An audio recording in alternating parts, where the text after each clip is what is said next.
বনের মধ্যে একটা ছোট্ট কুটির ছিল, আর সেই কুটিরে টুনি পাখি ও তার ছেলে বাস করত। একদিন সে সমোসা তৈরি করছিল, আর তার সুগন্ধ ছড়িয়ে পড়ছিল সর্বত্র। আর ঠিক সেই সময় টুনির ঘর থেকে যা সুগন্ধ আসছে না, ও জিভ থেকে জল গড়িয়ে পড়ছে। ও মনে হয় নিশ্চয় সমস্যা তৈরি করছে। না, একটু ওদিকে যেতেই হবে। যে কোনো প্রকারে হোক একটা সমস্যা ওখান থেকে নিয়ে আসতেই হবে।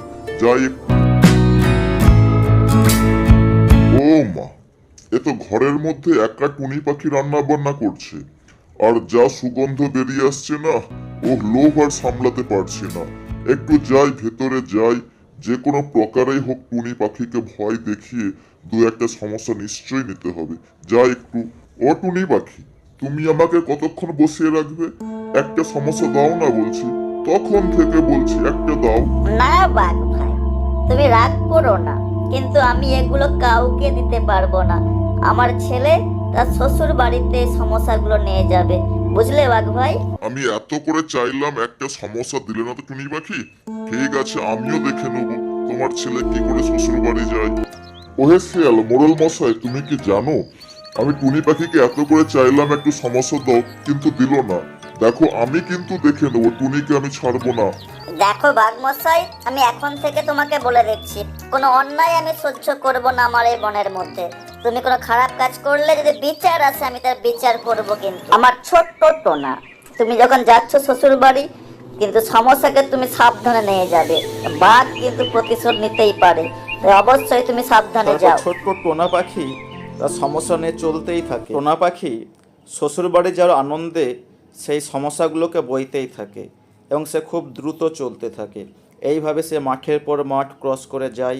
হঠাৎ আমি কি দেখছি? মা যাই বলেছিল তাই হলো। এই তো ওখানে বাঘটা ঘুমিয়ে আছে। কি হে বাঘ মশাই, কি ব্যাপার? দেখো, তোমার কাছে তো অতগুলো সমস্যা, তুমি একটাই আমাকে দাও না প্লিজ, কিছুই বলবো না আর। না বাঘ ভাই, এ ভারী অন্যায়। আমি শ্বশুর বাড়ি যাব, বউ বলেছে সমস্যা না নিয়ে গেলে আমাকে তাড়িয়ে দেবে। আমি একটাও তোমাকে দিতে পারবো না। এদিকে টুনি পাখি চলতে চলতে অনেকটা ক্লান্ত হয়ে যায়। তাই সে সামনে একটা নদী দেখতে পায়, এবং ঠিক সেই দিকে যায় জল খাওয়ার জন্য। এই তো নদী দেখতে পেয়েছি। গলা একেবারে শুকিয়ে কাঠ হয়ে গেল। একটু জল খেতেই হবে। আর না, জল খেলে আমার চলছেই না। ওহ, একটু গলাটাকে ভিজিয়ে নেই। কি হলো এটা? ওই কাকটা আমার সিংড়া নিয়ে পালিয়ে গেল। চোর চোর চোর, কে আছো? ধরো চোরকে, ধরো চোর। যাক বাবা, বড় জোর বেঁচে গেলাম। টুনি পাখিটা আমাকে দেখতেই পাইনি, না হলে এত সুন্দর সমস্যা আমি খেতেই পেতাম না। ওহ, এত সুন্দর সুগন্ধ ওদিক থেকে আসছে। ওই তো ওই গাছের উপরে কি যেন একটা আছে, দেখতেই পাচ্ছি। যাই।